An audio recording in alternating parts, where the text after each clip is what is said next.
Oke, Assalamualaikum warahmatullahi wabarakatuh. Selamat pagi, selamat siang, selamat sore.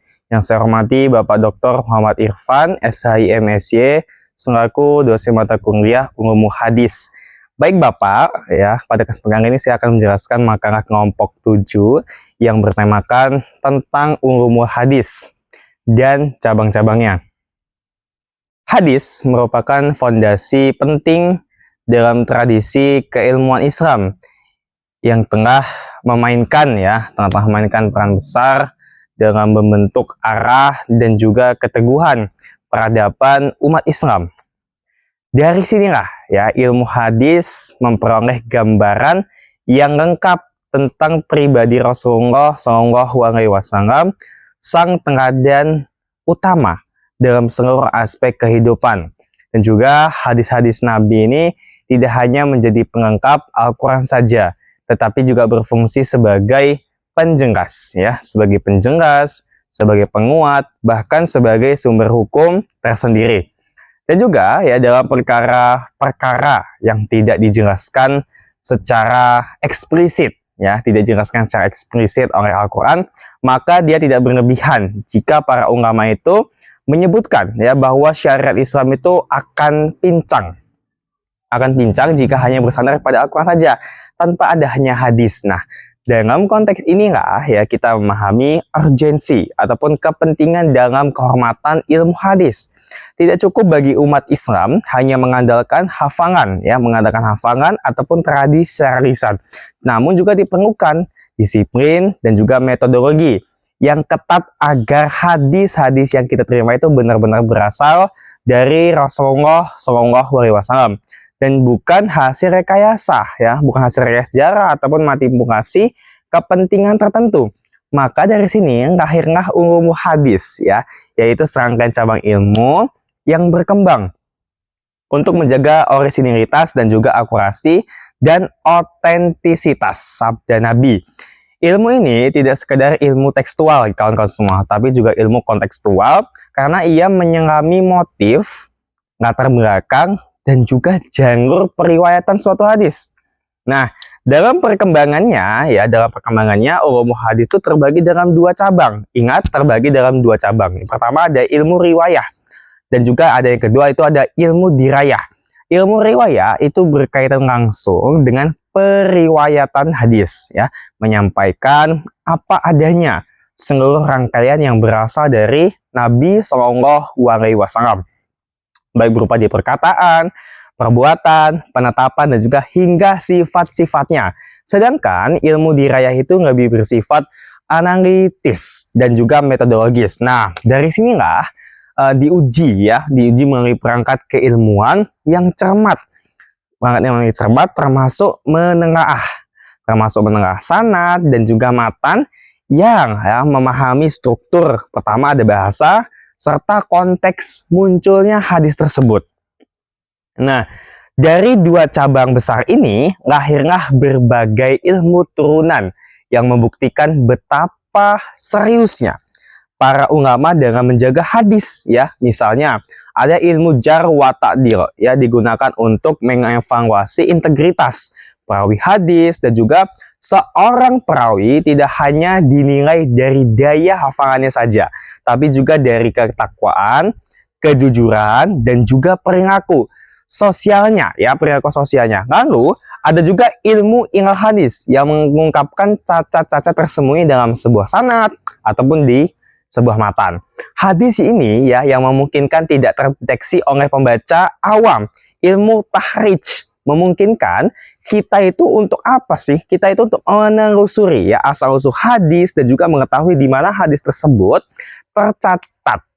Sebab serta dalam kitab mana hadis tersebut tergolong sahih, hasan, ataupun bahkan doif. Ilmu nasik wa mansuk diperlukan agar umat tidak keliru. Tidak keliru dalam apa? Dalam mengambil sebuah hukum, mengambil sebuah hukum dari dua hadis yang tampaknya bertentangan. Dan tidak kalah penting adalah ilmu asbab wurud yang membantu kita memahami konteks munculnya hadis, sehingga kita itu tidak menarik kesimpulan Hukum yang keliru akibat mengabaikan situasi sosial itu ataupun tujuan itu penyampaian hadis itu sendiri gitu kan ya. Sehingga semua cabang ini menunjukkan bahwa hadis itu tidak bisa dimaknai sembarangan. Apalagi ya dijadikan sebagai alat propaganda, ya, propaganda ataupun pembenaran satu pihak saja. Nah, makanya dari itu ulama-ulama besar, yang pertama ada Imam Bukhari, Imam Muslim, dan lain sebagainya, menjadi bukti bahwa Islam itu tidak hanya mengandalkan tradisi, tetapi juga metode ilmiah dalam menjaga ajarannya. Sehingga mereka tidak sembarang mencatat, ya, mencatat hadis, tapi juga menguji jalur riwayat dari mana, dan juga menyaring para perawinya. Sehingga ya kita mencocokkan redaksi hingga membandingkan dengan berbagai versi untuk memastikan kebenarannya. Nah, hal ini juga menjadikan sebuah sistem verifikasi sanad dalam ilmu hadis itu sebagai salah satu bentuk kritik, ya. Berbagai bentuk kritik, sumber paling ketat yang pernah dikenal umat manusia. Nah, maka dari itu kita harus menyadari ya, pentingnya ilmu hadis ini kita sebagai umat Islam yang modern khususnya seharusnya lebih kritis lagi dalam menerima, menyebarkan, dan juga mengamalkan hadis ini, apalagi di era digital ini, ya, arus informasi yang sangat cepat dan tidak sedikit hadis palsu ataupun salah satu konteks ya tersebar luas di media sosial tanpa verifikasi, ya. Maka dari itu banyak sekali penceramah ya ataupun tulisan mengutip hadis ini tanpa menyebutkan sumbernya, ya, sumber jelas dari mana asalnya, dari mana perawinya, sehingga masyarakat yang tidak punya dasar ilmu hadis menjadi bingung, ya, menjadi bingung dan juga bisa tersesat gitu kan. Nah, dari sinilah pentingnya pendidikan, ya, pendidikan hadis yang tidak hanya diajarkan di pesantren ataupun kampus, tetapi juga disampaikan dalam bentuk populer, ya, dan juga mudah untuk dipahami oleh masyarakat. Sehingga ilmu hadis ini juga harus dihidupkan kembali dalam format yang relevan dengan zaman yang ada saat ini. Misalnya melalui kurs daring, ya, program dakwah digital, dan juga gerakan literasi hadis di sekolah dan juga masjid. Dalam menganalisis kita melihat bahwa kehadiran ulumul hadis ini adalah bentuk kecintaan umat terhadap Nabi Muhammad SAW, yang dimana tidak hanya simbolik, ya, tetapi juga ilmiah. Nah, juga ia menjadi bukti bahwa ajaran Islam ini dibangun di atas fondasi yang kokoh, ya, dan tidak asal percaya pada hadis palsu, ya, tetapi menggunakan standar objektif yang bisa dipertanggungjawabkan. Maka setiap muslim yang ingin mendalami Rasulullah SAW harus pula menjaga warisan ilmiah, ya, beliau dengan serius gitu kan, ya, harus dijaga dengan sebaik-baiknya. Sebagaimana Allah Subhanahu wa taala berfirman dalam surat Al-Hasyr ayat ke-7, apa yang diberikan oleh Rasulullah SAW kepadamu, maka terimalah dia, dan apa yang dilarang bagimu, maka tinggalkanlah.